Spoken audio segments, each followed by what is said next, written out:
Alléluia, nous nous mettons devant toi, Seigneur, ce soir. Nous sommes venus te parler et comme ça fait du bien de se décharger sur toi de tout souci, de te remettre les situations les plus complexes. Seigneur, ça fait aussi du bien de t'écouter, de plonger les regards dans ta parole parfaite. Nous te prions pour qu'encore une fois, tu la rendes accessible à nos cœurs, à nos âmes, afin qu'elle nous nourrisse vraiment, qu'elle nous éclaire et nous dirige vraiment dans cette vie, qu'elle nous fortifie, nous fasse comprendre encore à quelle gloire nous avons déjà part en toi. Merci pour tout ça, Seigneur, ce soir.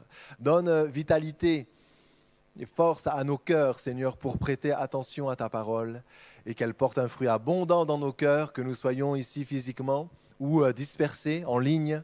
Que ta grâce soit sur nous dans le nom de Jésus. Amen. Amen. Comme c'est bon d'être là ensemble, ce soir nous avons vécu un moment de prière complètement libre. Est sorti ce qui était dans nos cœurs. Et je crois qu'au-delà des prières audibles, des prières secrètes, discrètes tout du moins, sont aussi montées vers le Seigneur. Et elles comptent aussi. Alléluia. Alors nous sommes ensemble ce soir avec nos frères et sœurs en ligne, heureux de poursuivre notre marche dans l'évangile de Marc. Et je vous invite à me rejoindre là. Nous allons avoir l'appui de la projection pour cette fois-ci, parce que nous avons une ou deux images à utiliser. Alors si vous êtes au fond et que vous ne parvenez pas à suivre, rapprochez-vous, parce qu'il n'y a rien de mieux à faire que de profiter jusqu'au bout de ces moments, hein. Allons-y, nous avons parcouru les 8 premiers versets la semaine dernière, je crois. 2 semaines, ça fait.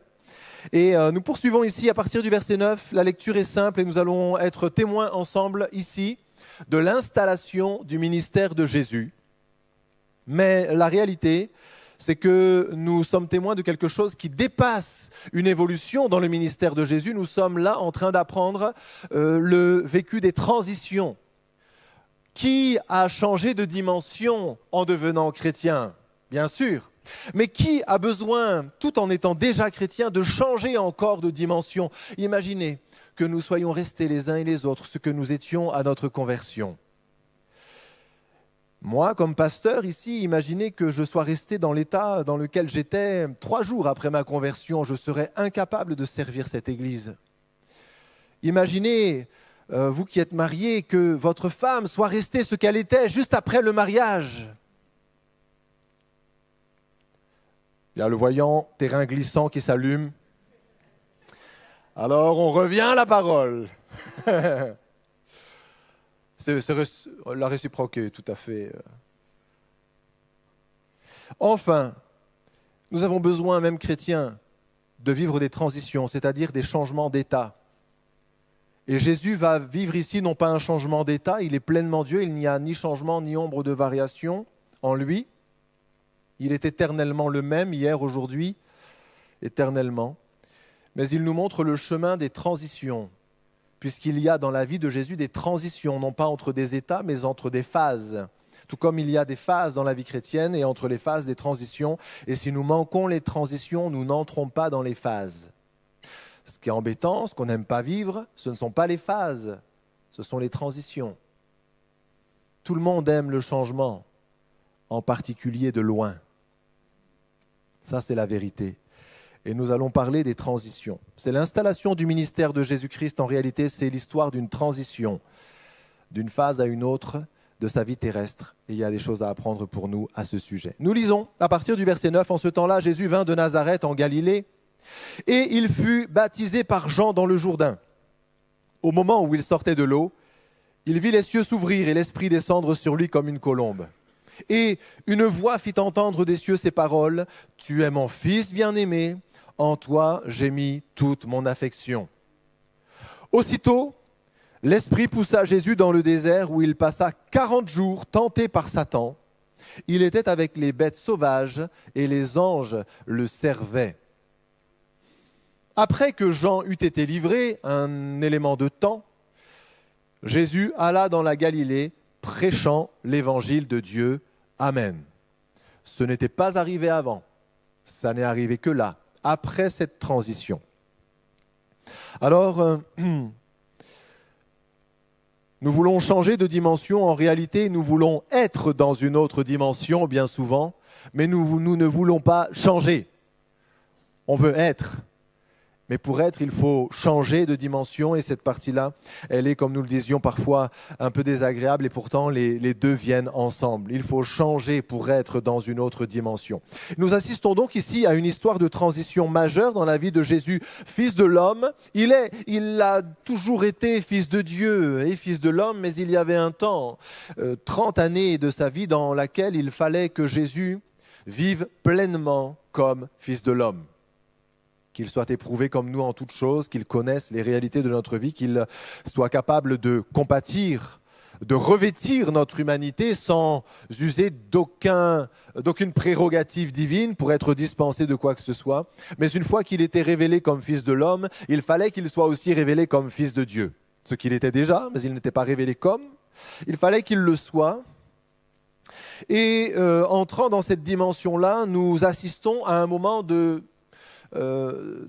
transition. Pour nous, on pourrait dire presque de mutation, pour nous, mais il n'y a pas de mutation, bien sûr, en Jésus. Et c'est intéressant pour nous de regarder ce qui se passe ici.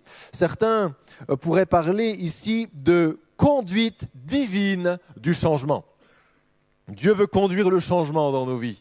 Le changement n'est pas mauvais, pourvu que ce soit Dieu qui en soit l'auteur et que le changement aille dans le sens de ce que Dieu veut faire. Nous sommes non pas victimes, mais bénéficiaires du changement, et ceux qui sont autour de nous aussi, quand c'est un changement qui, bien sûr, est dans la direction, dans l'axe de ce que Dieu veut faire. Alors il y a, dans la recette du changement, ici, dans les versets que nous avons lus, il y a gloire, puisque les anges étaient là, mais dépouillement. Dépouillement. Il y avait Jésus et la poussière du désert, c'est tout. Il y a lumière et poussière, il y a eau pour le baptême, mais tout de suite après, aridité. Il y a compagnie, puisque le baptême de Jean se fait entourer de la foule et c'est un moment fort. Mais tout de suite après vient la solitude. Il y a la détermination, puisque le baptême est un geste de détermination, de positionnement. Mais derrière la détermination vient la tentation. Il y a le soutien des anges et il y a l'adversité avec la tentation du diable, juste en même temps. Tout cela semble se côtoyer dans une microcapsule de quelques lignes et nous avons beaucoup de choses à comprendre et à apprendre ici. Nous devons faire la différence entre le changement subi et le changement choisi. Dieu est dans les deux. Le changement subi, nous le vivons lorsqu'il nous arrive quelque chose qui n'est pas souhaité, et le changement subi commence souvent par un choc. Ça peut être un choc positif. On n'est plus conscient des chocs négatifs. Et le changement subi commence par un choc. Quelque chose nous arrive qui n'était pas attendu, qui n'était pas souhaité, pour une chose pour laquelle on n'a pas travaillé. Le changement voulu commence par une prise de conscience partielle, variablement partielle, qui amène un désir, une décision. Et c'est la décision qui engage la transition et le changement. Alors on va regarder quelque chose et je me suis fait cette réflexion, c'est que les hommes n'ont considéré bien souvent que le changement subi, mais nous avons besoin, nous les chrétiens, qui sommes dans une dynamique de confiance, de regarder un petit peu au changement choisi, parce que le changement choisi n'est pas toujours facile à vivre. C'est intéressant. Particulièrement, c'est le hasard qui veut les choses ainsi. C'est intéressant que nous fassions cette étude-là le surlendemain d'un jour de baptême, où, comme Jésus prenait le baptême, des hommes et des femmes ont pris le baptême, ont rendu témoignage ici de leur rencontre avec Dieu et ont dit « Je ne veux plus jamais vivre la même vie. Vous avez dit « Je suis OK pour un changement de dimension. » Et Dieu a entendu votre engagement. Il a réjoui son cœur et Dieu va vous conduire. Il vous a déjà conduit, il va vous conduire encore dans le changement de dimension. Et ça peut être intéressant de comprendre quelques petites choses sur ces réalités-là. Je vous montre ici, de manière très, très, très simple, ce qui a été modélisé comme le modèle du changement. Il y a un cycle qu'on appelle aussi le cycle du deuil. Enfin bon, c'est une manière d'essayer de mettre de manière simplifiée, mettre sur papier les réalités, les affres parfois de ce que nous pouvons vivre lorsque nous sommes bouleversés, que nous vivons des changements. Ici, nous sommes dans le modèle du changement subi. Il y a le temps qui court vers la droite. Tout à l'heure, vous verrez qu'on fera un peu le chemin inverse. Et puis on a voulu, dans le modèle qui a été placé ici, le modèle de Ross, si vous le cherchez, imaginez l'évolution du moral et de la productivité. On se place là, ici, dans une logique de changement d'entreprise, par exemple. Et il y a le choc. Ça commence par un choc. Derrière le choc, il y a le déni. Non, non, non. Ce qui est en train d'arriver n'est pas en train d'arriver. Non. Non, bien sûr, évidemment. Derrière, lorsque le déni ne fonctionne plus et que tout nous montre que ce qui est arrivé est vraiment arrivé, vient une réaction d'opposition, de colère, et puis on va aller vers la négociation. Et dans l'entreprise, les cadres, par exemple, sont familiers de tous ces cheminements-là dans l'esprit des uns et des autres. On va négocier, et puis éventuellement on va déprimer, et après on va finir par accepter que la réalité est ainsi. On va commencer à goûter à la nouvelle situation. Finalement, on commence à remonter un peu la pente. Et on se positionne, on devient capable de faire face au changement, on l'adopte et on l'intègre à notre quotidien. Et finalement, ça ne se passe pas si mal. Seulement, il faut éviter d'avoir à faire ça 4 fois dans la semaine. Et la réalité, la difficulté pour plusieurs d'entre vous dans le milieu professionnel, c'est que ça, on vous le fait vivre d'une manière beaucoup trop brusque et trop fréquente. Et c'est extrêmement usant de passer par toutes ces phases-là. Alors, Dieu est avec nous dans le changement et il arrive parfois que le choc, ce n'est pas seulement le patron qui l'a voulu, mais Dieu l'a voulu. Dieu l'a voulu, d'une manière ou d'une autre. Et nous devons croire, c'est tellement important, que Dieu utilise toutes choses, fait concourir toutes choses pour le bien de ceux qu'il aime, y compris les chocs. Sinon, nous tremblons, nous nous abattons. Et l'œuvre de Dieu ne se fait pas toujours. En tout cas, elle cesse de se faire tant que nous ne pouvons pas, au milieu de la douleur, du déni, de la colère ou de tout cela, renouer avec le fait que Dieu est dans la réalité qui ne nous plaît pas et que Dieu va utiliser cette réalité qui ne nous plaît pas pour notre bien et pour sa gloire. Mais ce n'est pas toujours facile de réussir à dire ça dans des réalités qui nous révulsent parfois. Des réalités vis-à-vis desquelles on se sent complètement incapable d'agir ou avec lesquels on est incapable de composer. Mais là aussi, dans des choses que Dieu permet, on peut vivre ce cycle-là. Et ils ont fait les choses de telle manière qu'après le choc, on passe par le déni. Et là, il y a à un moment dans le moral, une sorte de force qui se manifeste. Et puis après, une sorte d'écroulement. Et puis, tout est plus beau de l'autre côté. Tout est plus beau de l'autre côté.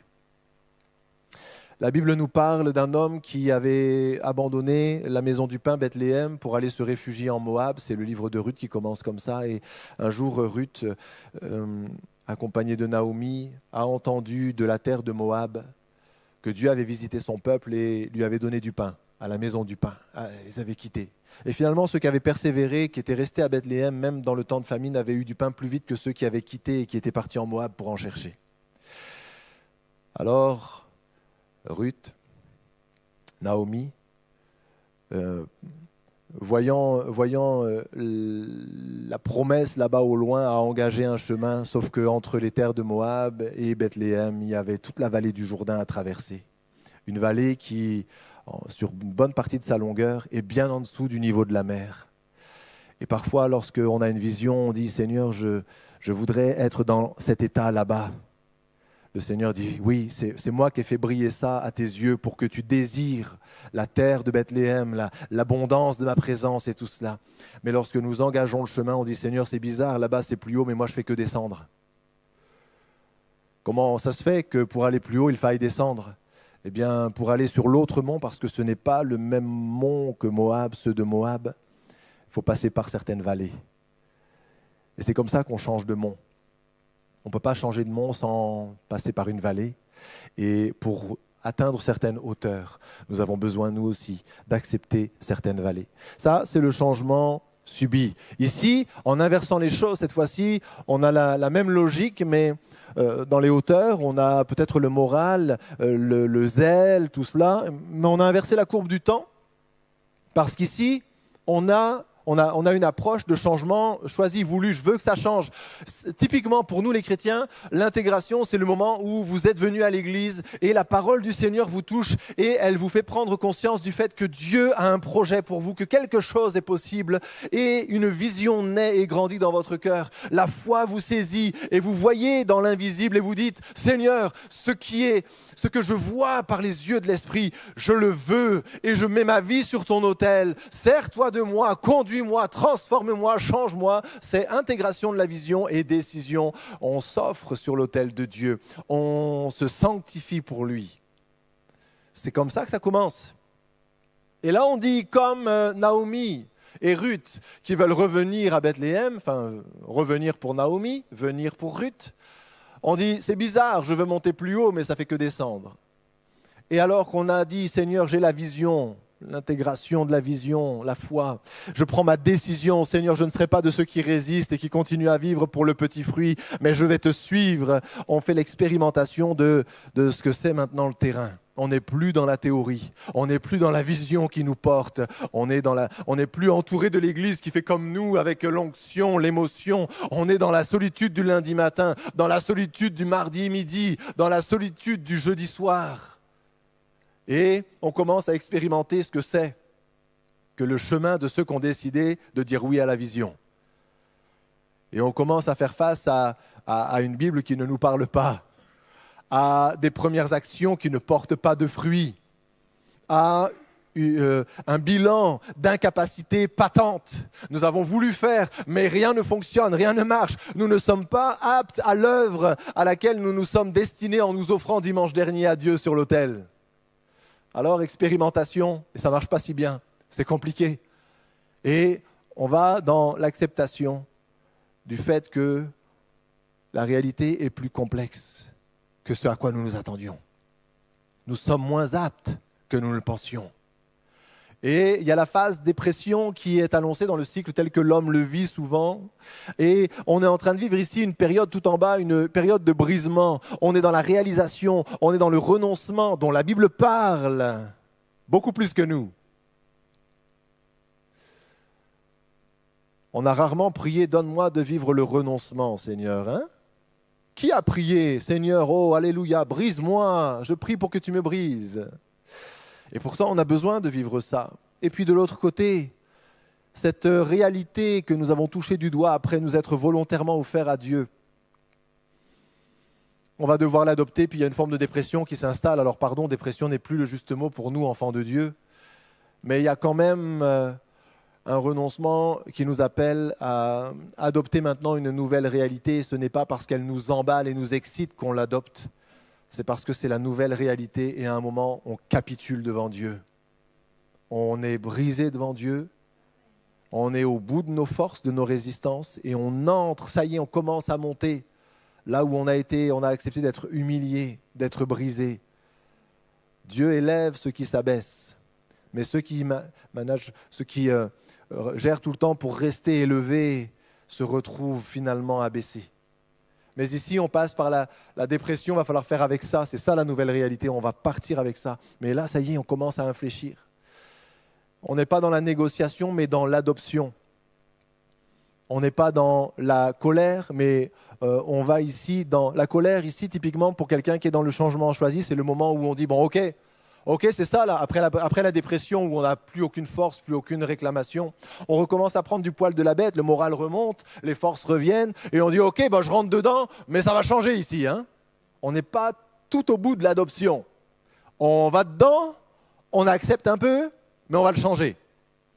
Et ce n'est que le début, on est en transition entre l'adoption et l'épanouissement. On n'est pas encore épanoui, on a adopté le projet, mais on veut le changer. Il ne nous plaît pas en l'état. Colère. Et on est tous passés par là.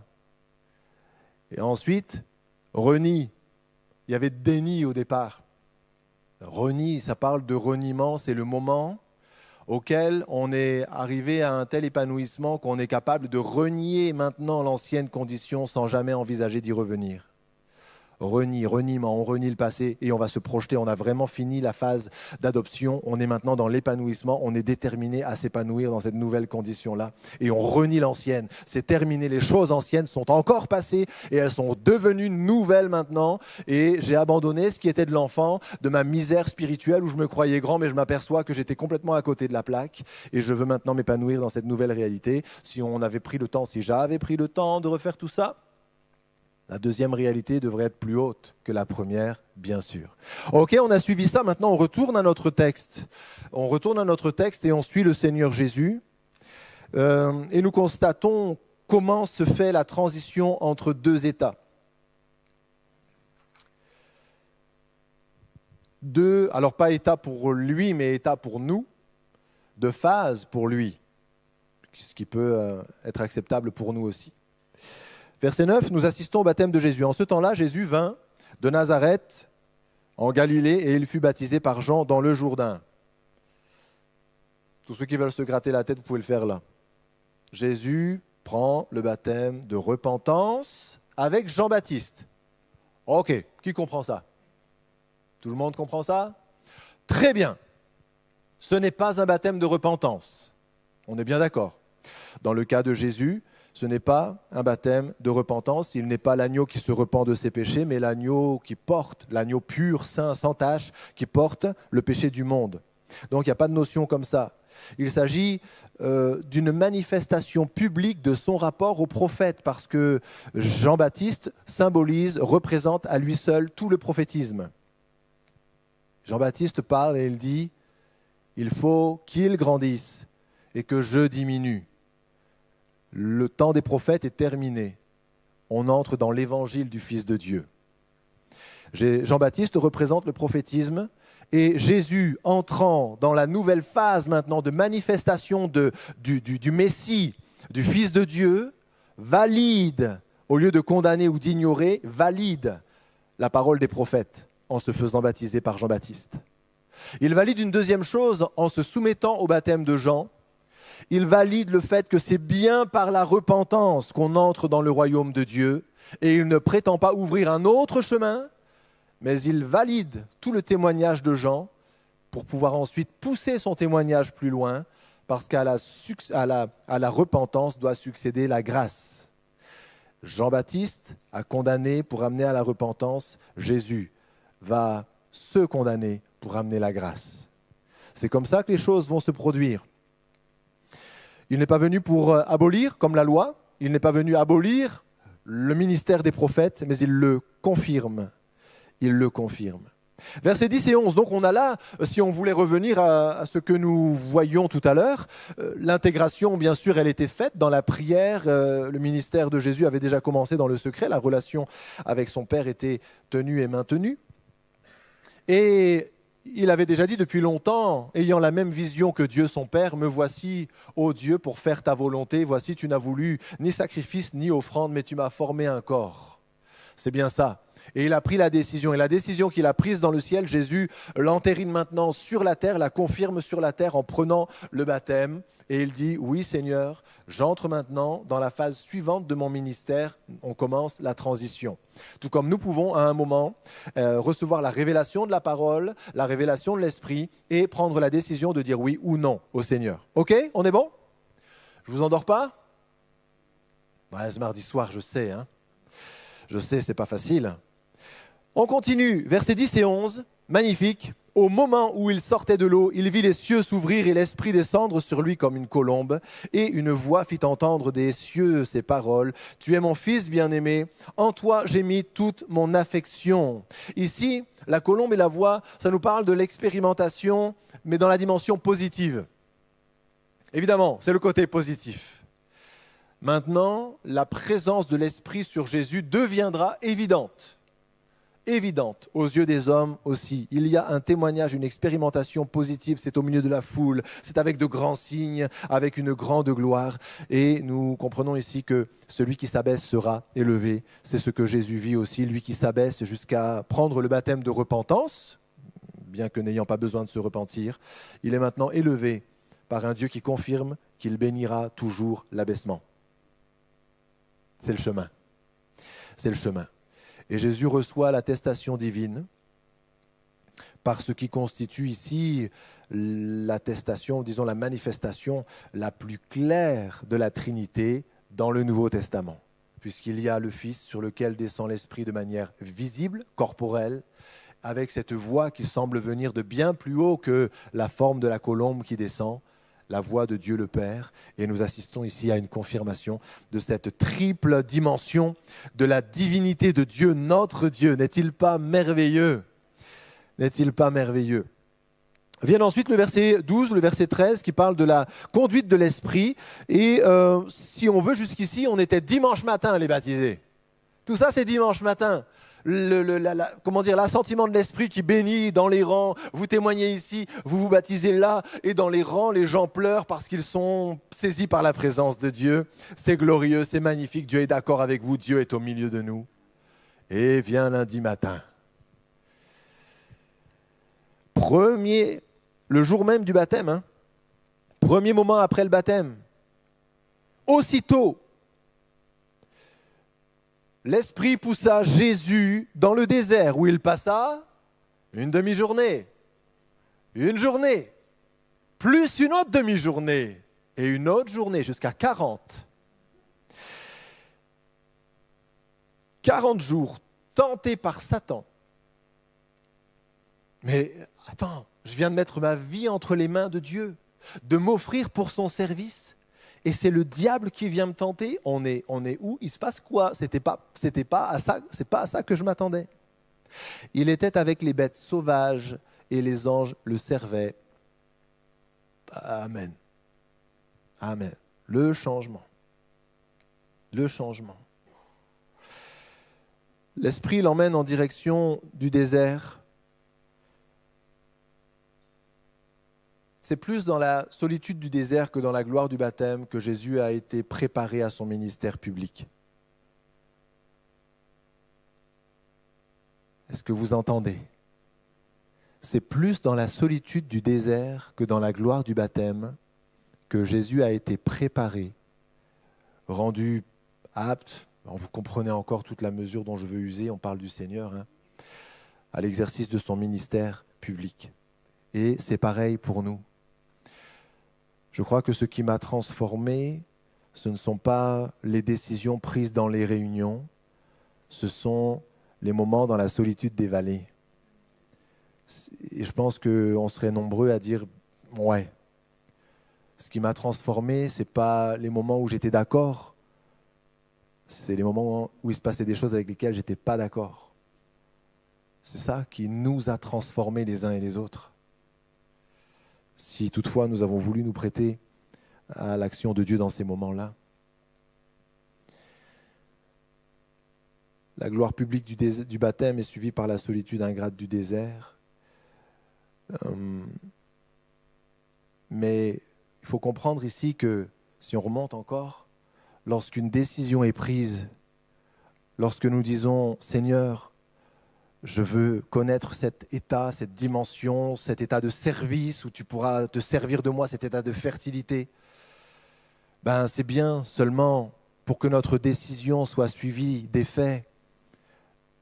Le temps qui suit ne peut pas être la continuité du temps qui précède. Il va falloir une rupture, parce que si tout est semblable à avant, nous aussi nous serons semblables à avant. Nous ne changeons pas tout seuls.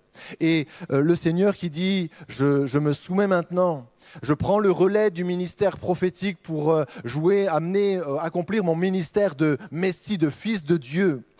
Pour que la transition se fasse, pour que la transition entre une phase et une autre se fasse, il faut qu'il y ait une rupture. Il n'y a pas de changement sans rupture. Et Dieu qui sait tout cela, conduit par le Saint-Esprit, ce n'est donc pas une erreur. Il conduit Dieu le Fils à être tenté par le diable dans le désert pendant 40 jours.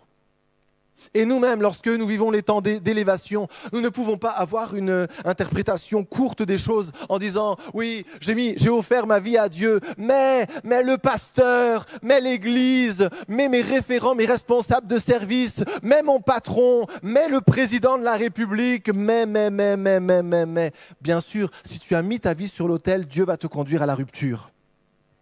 Il va emmener une rupture parce que tu ne peux pas changer sans qu'il y ait de rupture. Nous ne changeons pas tout seuls. Lorsque nous sommes libres de nos mouvements et de nos décisions, nous ne faisons que nous confirmer tels que nous sommes.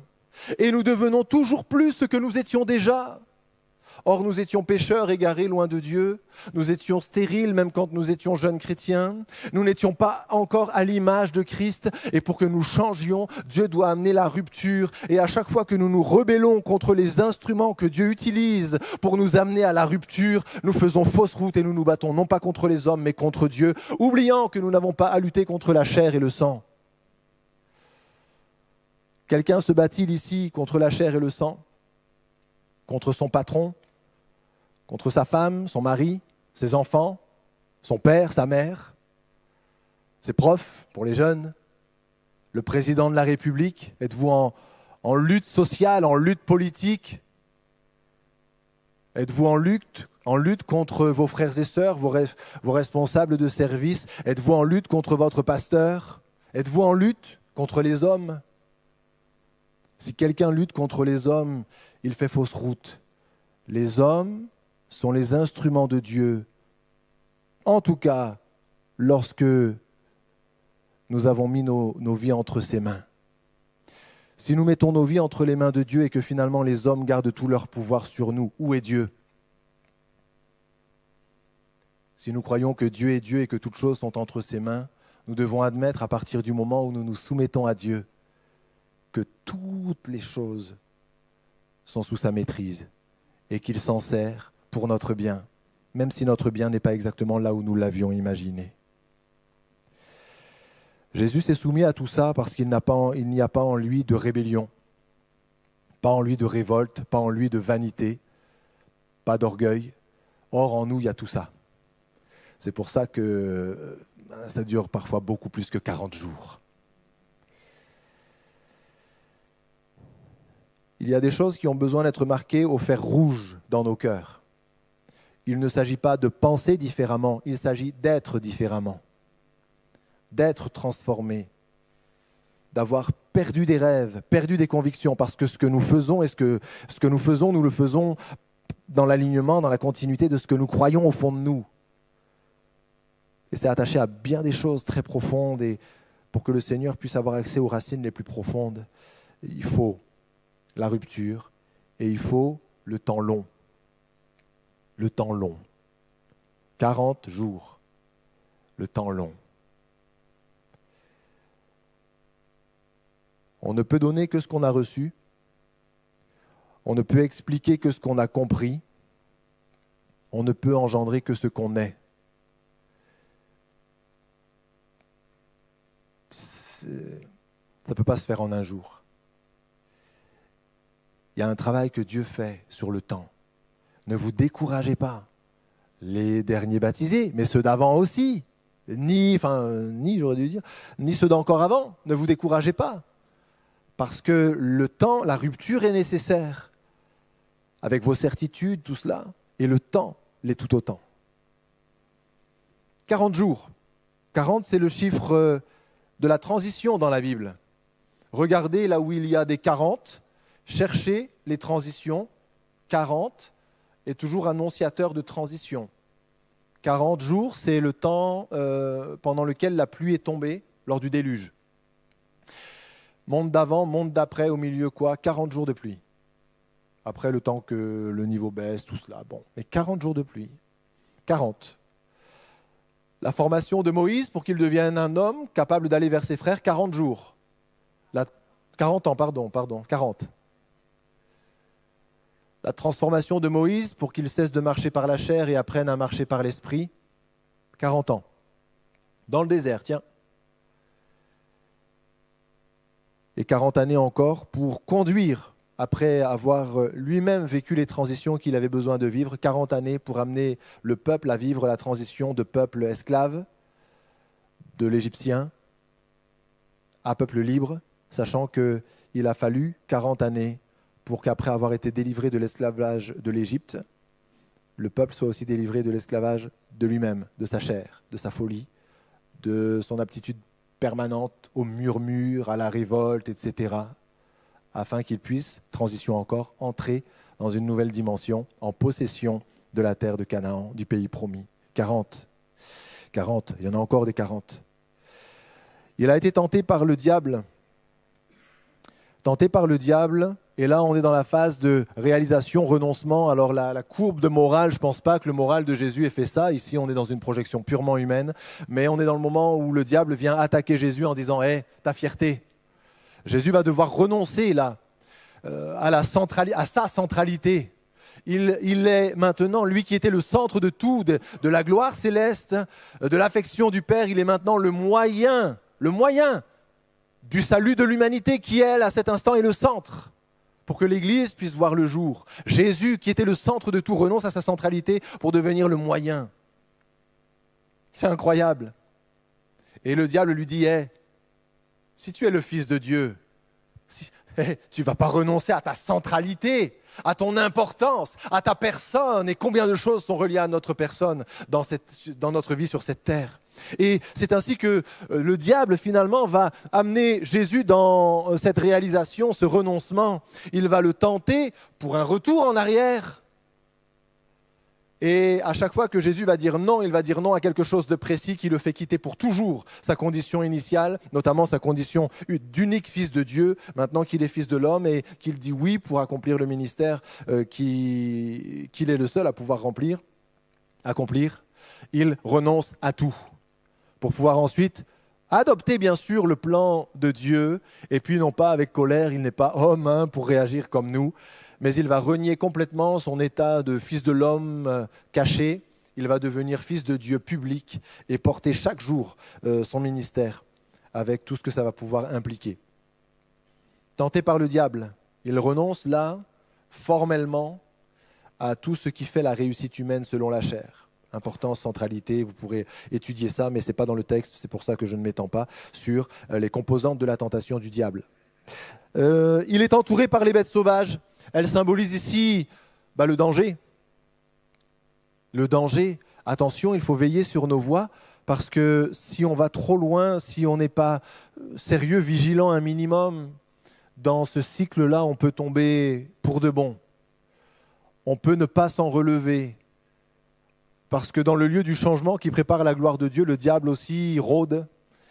Il rôde. Il y a des bêtes sauvages. Et il faut être attentif. On ne peut pas plaisanter avec l'œuvre de Dieu, non, même avec l'œuvre de Dieu en nous. Il y a un vrai danger. Il y a un vrai danger. Ce n'est pas parce qu'on a mal qu'on peut tout faire, qu'on peut faire n'importe quoi.